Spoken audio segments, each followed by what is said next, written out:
आज आमच्या मित्र गोष्ट सांगत आहे सुरू. अरे आम्ही ना एक जागेवर जात होतो मामाच्या घरी आणि माझे पप्पा गाडी चालत होते आणि ना अचानक आम्ही ना एक जागेवर गेलो. पण आम्ही ना गेलो आणि एक जागेवर ना साप निघला. मी पप्पाला म्हणलं साप निघला. आणि पप्पाने त्या साप पकडवाल्याला फोन केला. मग ते साप पकडला आणि ते चहा प्यायची तर आम्ही पोहोचलो. आणि ना ते चहा प्याला आणि मस्तपैकी आम्ही पप्पा गेले आत्याच्या घरी, आम्ही गेलो मामाच्या घरी. मामाच्या घरी लई खेळलो.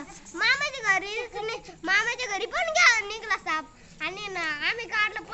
परत मामाने फोन केला त्यांना आणि ना तवा माझे मित्र आले. म्हणले इथं काय चालू आहे आता. मग ते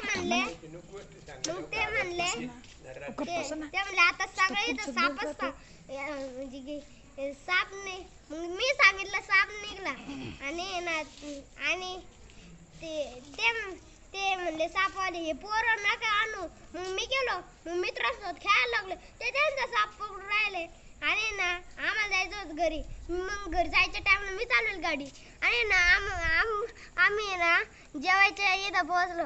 ते जेवलो आणि माझ्या पॅन्टीत कॉकरोच दिसला आणि कॉकरोचने माझ्या पॅन्टीत चावला आणि आम्ही दवाखान्यात गेलो. बरोबर केलं आणि एवढीच गोष्ट. Bye bye, tata, good night.